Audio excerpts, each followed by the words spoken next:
The case of the borrowed laptop. Date, August 15th, 2023. Judge Judy, good day everyone. We have a case before us involving the plaintiff, Mr. Lawson, and the defendant, Ms. Ramirez. Let's proceed with both parties taking their seats. Mr. Lawson and Ms. Ramirez settle in. Judge Judy, Mr. Lawson, please begin by sharing your side. Mr. Lawson, thank you, Your Honor. Last month I lent my laptop to Ms. Ramirez.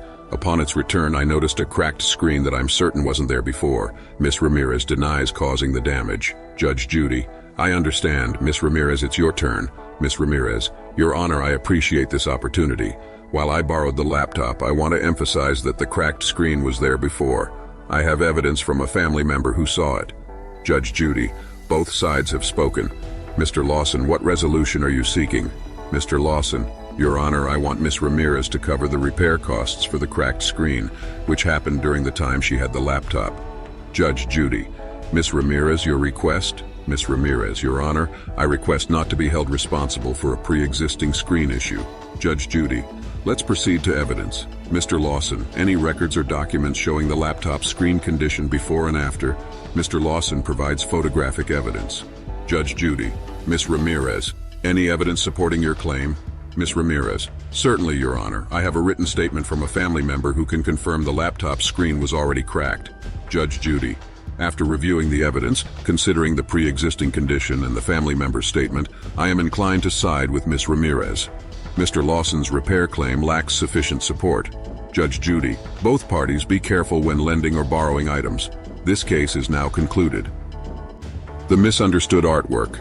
Date, September 10th, 2023. Judge Judy, good afternoon, ladies and gentlemen. We have a case before us involving the plaintiff, Mr. Anderson, and the defendant, Ms. Walker. Let's proceed with both parties taking their seats. Mr. Anderson and Ms. Walker settle in. Judge Judy, Mr. Anderson, please begin by sharing your side of the story.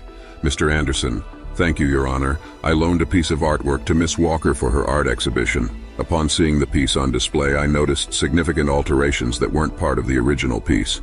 Ms. Walker denies making any unauthorized changes. Judge Judy, I understand. Ms. Walker, it's your turn. Ms. Walker, Your Honor, I appreciate this opportunity. While I did exhibit Mr. Anderson's artwork, I want to clarify that any alterations were made to enhance the piece's presentation. I had no intention of defacing or altering its original essence. Judge Judy, both sides have spoken. Mr. Anderson, what specific outcome are you seeking?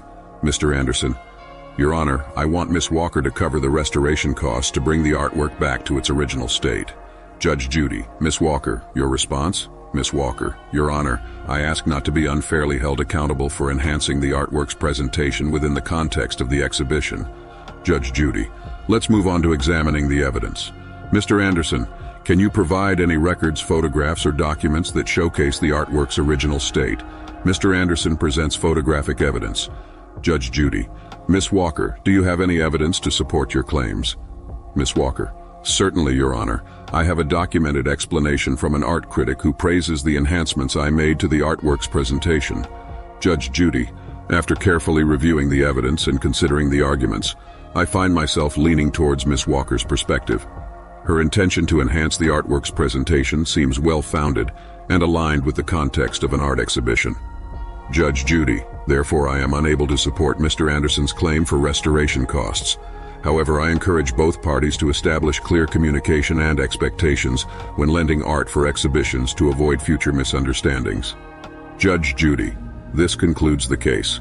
Parties are advised to reflect on the importance of effective communication in art collaborations.